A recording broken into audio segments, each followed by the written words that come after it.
সুন্দর ভালো। সো ওগুলা তোমার রিস্ক করিবেন, তোমার বাড়ির কথা মনে পড়বে এনি টাইম।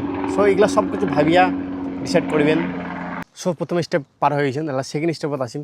সেকেন্ড স্টেপ হচ্ছে তোমার ভিসা। ভিসা কয়েকটা প্রকারের হয়, মানুষ অনেকজন পাসপোর্ট আর ভিসার মধ্যে পার্থক্য যায় না। পাসপোর্ট হচ্ছে তোমার ইন্ডিয়ান আইডেন্টিফিকেশন, মানে তোমার একটা আইডেন্টি আছে যে হ্যাঁ ভারতবাসী, এমন সব দেশের পাসপোর্ট হয়। পাসপোর্ট আলাদা, ভিসা আলাদা। পাসপোর্ট হলে তোমার একটা আইডেন্টি হচ্ছে, এখন ভিসা হয় একটা এমন জিনিস যে ভিসা দিয়া তোমার সব দেশে যে যাবেন ওই দেশের পারমিশন, যে তোমার এই দেশের আছেন তো এই দেশের ভিসা লাগবে, তাছাড়া তাহলে ঢুকে পাবেন, নাহলে ঢুকে পাবেন না। তো ভিসা হয় student visa, work visa and tourist visa, তিনটা ক্যাটাগরি ভিসা। আরও অনেক ভিসা আছে, বিজনেস ভিসা, আমি ওগুলা যাসো না এলা। বর্তমান মুই কছ তোমাক যে এই তিনটা ক্যাটাগরি মধ্যে তোমার কোনটা আসি চান। স্টুডেন্ট ভিসা হচ্ছে পড়াশোনা করিবার টানে, যদি পড়াশোনা করিবার টানে আসি চান তাহলে স্টুডেন্ট ভিসা। কাম করিবার আসি চান ওয়ার্ক ভিসা, ওয়ার্কিং ভিসা। আর থার্ড হচ্ছে তোমার ট্যুরিস্ট ভিসা, যদি ঘুরিবার জন্য আসি চান, খালি ঘুরিম আর বাড়ি চলে যাম, তাহলে হচ্ছে ট্যুরিস্ট ভিসা।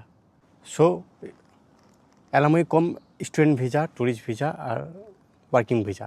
সো স্টুডেন্ট ভিসাটা অনেক লং প্রসেসেস, ব্যাংকর টাকা দেখার লাগে, 7-8 লাখ টাকার মতন দেখার লাগে, তাহলে তোমার স্টুডেন্ট ভিসাটা পাওয়া যায়। অনেক কিছু আছে সিস্টেম। তো স্টুডেন্ট ভিসাটা আজ আমি কম না, স্টুডেন্ট ভিসাটা অনেক লং হয়ে যাবে কইতে গেলে। কী কী কই লাগবে না, আসি পড়াশোনা কী কী করি পাবেন তোমার যে ইয়াং যাই আছে কলেজের টানে উমার টানে স্টুডেন্ট ভিসাটা বেস্ট মুই কম, সব থেকে বেস্ট হচ্ছে স্টুডেন্ট ভিসাটা। এলা মুই আজি কিনা কম তোমাকে ওয়ার্কিং ভিসা নিয়ে কথা, বেশি কথা কমে ওয়ার্কিং ভিসা নিয়ে। সো ওয়ার্কিং ভিসাটা হচ্ছে এমন ভিসা যে তোমার এখানে আসি কাজ করি পাবেন ডাইরেক্ট। সো এটা ল্যাঙ্গুয়েজ লাগে, ল্যাঙ্গুয়েজ উইদাউট ল্যাঙ্গুয়েজ, মানে জাপানিজ ল্যাঙ্গুয়েজ ছাড়া তোমার না কাম করে আসি পাবেন না, এটা হচ্ছে জাপানিজ নিয়ম। সো আর হচ্ছে ট্যুরিস্ট ভিসা। ট্যুরিস্ট ভিসাটা কি, এটা আসবেন ঘুরিবেন, তার টানে তোমার কী লাগবে, ব্যাংকত লাখ লাখ টাকা দেখে লাগবে, মানে তুই যে এটা ঘুরে আসছিস তোর হ্যাঁ তোর অনেক টাকা আছে তো এটা ঘুরি বেড়াচ্ছি। সো এলা কমই ওয়ার্কিং ভিসা নিয়ে কথা। ওয়ার্কিং ভিসা সবচেয়ে মুই যেটা আচ্ছু।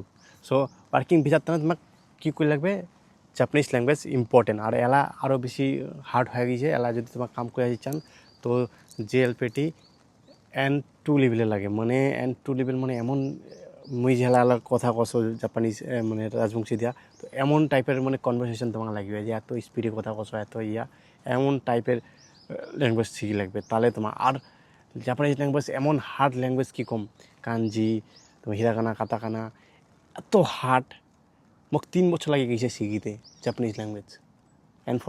N4 লেভেল অবধি শিখিতে 3 বছর লাগিয়েছে।